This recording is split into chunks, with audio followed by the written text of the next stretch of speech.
62 ಕೋಟಿ ಮೌಲ್ಯದ ಜಮೀನು ಅಂತ ಹೇಳಿದಂತ ಸಿದ್ದರಾಮಯ್ಯ 62 ಕೋಟಿ ಮೌಲ್ಯದ ಜಮೀನು ಬಿಡ್ಲಿಕ್ಕೆ ಸಾಧ್ಯನಾ ಅಂತ ಸಿದ್ದರಾಮಯ್ಯನವರು ಹೇಳಿದ್ರು. ಆದರೆ ರಾತ್ರೋರಾತ್ರಿ ಸಿದ್ದರಾಮಯ್ಯನವರ ಪತ್ನಿ ಪಾರ್ವತವ್ವ ಅವರು ಪತ್ರ ಬರೆದು ಆ 14 ಸೈಟ್ಗಳನ್ನ ಬಿಟ್ಟೇ ಬಿಟ್ರು.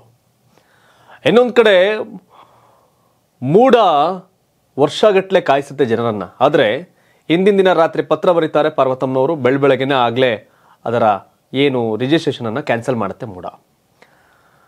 ಇನ್ನೊಂದು ಕಡೆ ರಾತ್ರೋರಾತ್ರಿ 14 ಸೈಟ್ಗಳನ್ನ ಸಿದ್ದರಾಮಯ್ಯನವರು ಪತ್ನಿ ವಾಪಸ್ ಕೊಟ್ಟಿದ್ಯಾಕೆ ಅಂತ ಪ್ರಶ್ನೆ ಕಾಡುತ್ತೆ. ಕಾರಣ ಇಷ್ಟೇ, ಇಡೀ 14 ಸೈಟ್ಗಳನ್ನ ಮುಟ್ಟುಗೋಲು ಹಾಕೊಂಡಿದ್ರೆ ಸಿದ್ದರಾಮಯ್ಯನವರಿಗೆ ಭಾರಿ ಹಿನ್ನಡೆ ಆಗೋದು. ಕಾನೂನಲ್ಲಿ ಸಿಕ್ಕಿ ಬೀಳುವ ಲೆಕ್ಕಾಚಾರ ಅಂದ್ರೆ ಇಡಿ ಈ ವಿಷಯದಲ್ಲಿ ಎಂಟ್ರಿ ಆಗಿರೋ ಕಾರಣ, ECIR ದಾಖಲಾಗಿರೋ ಕಾರಣ ಅದನ್ನ ಒಂದು ವೇಳೆ ವಶಕ್ಕೆ ಪಡ್ಕೊಂಡಿದ್ರೆ, ಮುಟ್ಟುಗೋಲು ಹಾಕೊಂಡಿದ್ರೆ ಮುಖ್ಯಮಂತ್ರಿ ಅವರಿಗೆ ಭಾರಿ ಹಿನ್ನಡೆ ಆಗೋದು. ಈ ಹಿನ್ನೆಲೆ ಈ ಎಲ್ಲಾ ಅಂಶಗಳು ಅಡಗಿದೆ, ವಾಪಸ್ ಕೊಟ್ಟಿದ್ದಾರೆ ಅನ್ನೋ ಚರ್ಚೆ. ಜೊತೆಗೆ ಮೂಡ ಅಧಿಕಾರಿ ವಿರುದ್ಧ ಕುಮಾರಸ್ವಾಮಿ ಅವರು ರೊಚ್ಚಿಗೆದ್ದಿದ್ದಾರೆ. ಅಯ್ಯೋ, ಜನರನ್ನ ಸಾವಿರಾರು ಸರಿ ಅಲಿಸ್ತೀರಾ, ವರ್ಷಾಂಗಟ್ಲೆ ಕಾಯಿಸ್ತೀರಾ, ಆದರೆ ಮುಖ್ಯಮಂತ್ರಿ ಅವ್ರ ಪತ್ನಿ ಅಂದ ತಕ್ಷಣ ಹಿಂದಿನದಲ್ಲೇ ಅದನ್ನು ಕ್ಯಾನ್ಸಲ್ ಮಾಡ್ತೀರಾ. ಹೇಗೆ ಸಾಧ್ಯ ಇದು?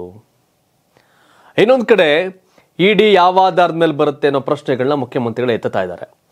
ಹಾಗಾದ್ರೆ ಯಾವ ಆಧಾರದಲ್ಲಿ ಬರುತ್ತೆ ಅನ್ನೋದ್ರ ಪ್ರಶ್ನೆ ಮಾಡೋದಾದ್ರೆ ಸೈಟ್ ಯಾಕೆ ವಾಪಸ್ ಕೊಟ್ರಿ ಅನ್ನೋ ಪ್ರಶ್ನೆ ಸಹ ಉದ್ಭವ ಆಗಿದೆ. ಮತ್ತೊಂದು ಕಡೆ ಮೂಡ ಅಧಿಕಾರಿಗಳು ಈ ಹಿಂದೆ ಕೂಡ ಹಲವು ದಾಖಲೆಗಳನ್ನ ತಿದ್ದಿ ತೀಡಿದ್ದಾರೆ ಅನ್ನೋ ಆರೋಪ ಇತ್ತು. ಮೊನ್ನೆ ರಾತ್ರಿ ಸಿದ್ದರಾಮಯ್ಯವ್ರ ಪತ್ನಿ ಪತ್ರ ಬರೀತಾರೆ, ನಿನ್ನೆ ಬೆಳಗ್ಗೆ ಆಗ್ಲೇ ಆ ಸೈಟ್ಗಳ ರಿಜಿಸ್ಟ್ರೇಷನ್ ರದ್ದಾಗುತ್ತೆ. ರಾತ್ರೋರಾತ್ರಿ ಅಧಿಕಾರಿಗಳು ಕೆಲಸ ಮಾಡೋಕೆ ಹೆಂಗೆ ಮುಂದಾದ್ರು, ಹೇಗೆ ನಿರ್ಣಯ ತೆಗೆದುಕೊಂಡ್ರು ಅನ್ನೋ ಪ್ರಶ್ನೆ.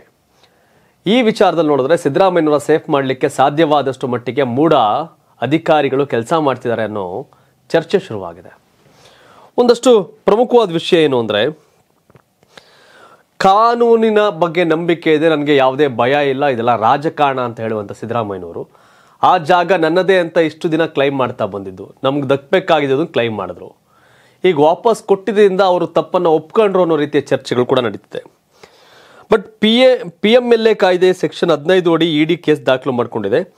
ಈ ಸೆಕ್ಷನ್ ಮಹತ್ವ ಪರಿಣಾಮ ಅರಿತ ಸಿದ್ದರಾಮಯ್ಯನವರು ಆಸ್ತಿ ಮುಟ್ಟುಗೋಲು ಹಾಕಿಕೊಳ್ಳುವ ಸಾಧ್ಯತೆ ಇತ್ತು, ಹಾಗಾಗಿ ಅದನ್ನು ವಾಪಸ್ ಕೊಟ್ಟಿದ್ದಾರೆ ಅಂತ. ಇನ್ನೊಂದು ಅಂದ್ರೆ 180 ದಿನಗಳ ಕಾಲ ಆಸ್ತಿಯನ್ನ ಮುಟ್ಟುಗೋಲು ಹಾಕಿಕೊಳ್ಳುವಂತ ಸಾಧ್ಯತೆ ಇತ್ತು. ಯಾವುದೇ ಕ್ಷಣದಲ್ಲಾದರೂ ಸಿದ್ದು ಅವರ 14 ಸೈಟ್ಗಳನ್ನ ಮುಟ್ಟುಗೋಲು ಹಾಕುವಂತ ಸಾಧ್ಯತೆ ಇತ್ತು. ಇದೀಗ ಆ ಸೆಕ್ಷನ್ಗಳು ಏನು ಹಾಕಿದಾರಲ್ಲ, ಆ ಸೆಕ್ಷನ್ಗಳಿಗೆ ಎದುರಿ ವಾಪಸ್ ಕೊಟ್ಟಿದ್ದಾರೆ ಅನ್ನೋ ಚರ್ಚೆ. ಇನ್ನೊಂದು, ಇಷ್ಟು ಬೇಗ ಮೂಡ ಆಕ್ಷನ್ ತಗೊಳ್ತಾ ಇರೋ ಕಾರಣ ನೋಡಿದ್ರೆ ಮೂಡ ಸಿದ್ದರಾಮಯ್ಯನವರ ಸೇಫ್ ಮಾಡಕ್ಕೆ ಏನೇನು ಬೇಕು ಆ ರೀತಿ ಕೆಲಸವನ್ನ ಸಿದ್ದರಾಮಯ್ಯನವರ ಪರವಾಗಿ ಅಧಿಕಾರಿಗಳು ಕೆಲಸ ಮಾಡ್ತಿದ್ದಾರೆ ಅನ್ನೋ ಆರೋಪ. ಇನ್ನು ವಿಪಕ್ಷಗಳಾಗಲೇ ಹೇಳಿದಂತೆ ಕುಮಾರಸ್ವಾಮಿ ಅವರು, ವಿಜಯೇಂದ್ರ ಅವರು ಎಲ್ಲರೂ ಕೂಡ ಇದು ಅಧಿಕಾರವನ್ನು ದುರ್ಬಳಕೆ ಮಾಡ್ಕೋತಾ ಇದ್ದಾರೆ. ಈ ಕೂಡಲೇ ಸಿದ್ದರಾಮಯ್ಯ ರಾಜೀನಾಮೆ ಕೊಡಬೇಕು, ಅಧಿಕಾರಿಗಳು ಮುಖ್ಯಮಂತ್ರಿ ಪ್ರಕರಣ ಅನ್ನೋ ಕಾರಣಕ್ಕೆ ಎಲ್ಲವನ್ನು ಮುಖ್ಯಮಂತ್ರಿಗೆ ಬೇಕಾದ ರೀತಿಯಲ್ಲಿ ತಿದ್ದಿ ತೇಡಿ ಹೋಗ್ತಾ ಇದ್ದಾರೆ, ಬೇಕಾದ ನಿರ್ಧಾರ ತೆಗೆದುಕೊಂಡು. ಸೊ ಹಾಗಾಗಿ ಈ ತನಿಖೆ ಮುಗಿಯೋವರೆಗೆ ಅವ್ರೇನು ಕಳಂಕಿತರಲ್ಲ ಅಂತ ಬಂದ ತಕ್ಷಣ ಮತ್ತೆ ಮುಖ್ಯಮಂತ್ರಿ ಆಗಲಿ, ಯಾರು ಬೇಡ ಅಂತಾರೆ. ಬಟ್ ಈಗ ರಾಜೀನಾಮೆ ಕೊಡಲಿ ಅನ್ನೋದು ವಿಪಕ್ಷಗಳ ಆಗ್ರಹ. ಎಸ್ ವೀಕ್ಷಕರೇ, ಮೂಡ ಅವರು ಇಷ್ಟೊಂದು ಫಾಸ್ಟಾಗಿ ವರ್ಕ್ ಮಾಡ್ತಿರೋದ್ರ ಬಗ್ಗೆ, ಜೊತೆಗೆ ಸಿದ್ದರಾಮಯ್ಯನವರು ಈ ಸೈಟ್ ನಮ್ದು 62 ಕೋಟಿ 64 ಕೋಟಿ ಮೌಲ್ಯ ಬಡಕಾದ ಅಂತಂದ ಸಿದ್ದರಾಮಯ್ಯನವರು ರಾತ್ರೋರಾತ್ರಿ ಯಾಕೆ ಆ ಸೈಟ್ಗಳನ್ನ ವಾಪಸ್ ಕೊಟ್ಟರು? ಸೊ ಈಗಾಗಲೇ ಒಂದಷ್ಟು ವರ್ಷಗಳನ್ನ ನಿಮ್ಗೆ ಹೇಳಿದೆ. ನಿಮ್ಗೇನು ಅನ್ಸುತ್ತೆ ಈ ಪ್ರಕರಣದಲ್ಲಿ? ಸಿದ್ದರಾಮಯ್ಯನವರು ತಪ್ಪಿತಸ್ಥರಿರ್ಬೋದಾ ಇಲ್ವಾ? ನಿಮ್ಮ ಅಭಿಪ್ರಾಯವನ್ನು ಕಾಮೆಂಟ್ ಮಾಡಿ ತಿಳಿಸಿ. ಧನ್ಯವಾದ. ಇದು ಕರ್ನಾಟಕ ಟಿವಿ, ಕನ್ನಡಿಗರ ಧ್ವನಿ.